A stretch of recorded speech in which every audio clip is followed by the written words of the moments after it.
Alors le parc en fait il a pour objectif de se développer, donc de se développer dans les animaux, dans les jeux et vraiment pour faire plaisir à toute la famille, pour essayer de combler tous les enfants. En fait on travaille en famille, il y a moi, mes parents, mais il y a aussi des gens qui sont un peu plus de la famille éloignée, comme par exemple des cousins, des frères et sœurs, qui viennent très régulièrement nous donner un coup de main pour aider le parc parce qu'on embauche quand même potentiellement jusqu'à 30 personnes en été. Donc ça peut représenter pas mal de monde. Donc on est obligé quand même de prendre un petit peu à côté des jeunes qui cherchent du travail. Donc même à 16 ans, on recrute quand même.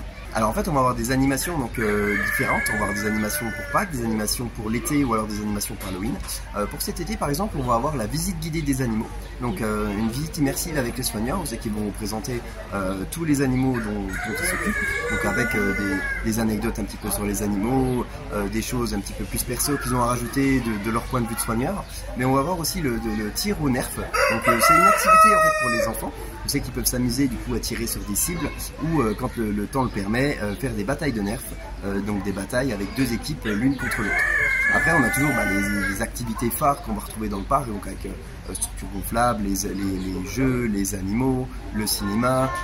On a la petite attraction pour les enfants qui est le dino-train, mais on a également la grosse nouveauté de cette année, c'est-à-dire le bateau pirate, donc une grosse attraction, 32 places, 32 personnes. Bon, la plupart des gens ne peuvent pas tous y aller parce que forcément ça fait un peu peur. Donc à savoir que quand on se met aux extrémités, on peut monter jusqu'à 12 mètres. On va avoir un côté les dinosaures, un côté les animaux et de l'autre côté on va avoir les jeux.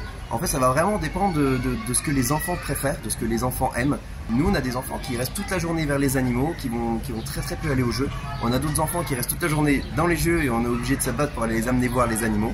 Et puis on a des enfants qui eux par contre font un peu de tout, un coup des animaux, un coup des jeux, un coup les dinosaures, un coup les licornes. Ça va vraiment dépendre de chaque enfant et de chaque personne.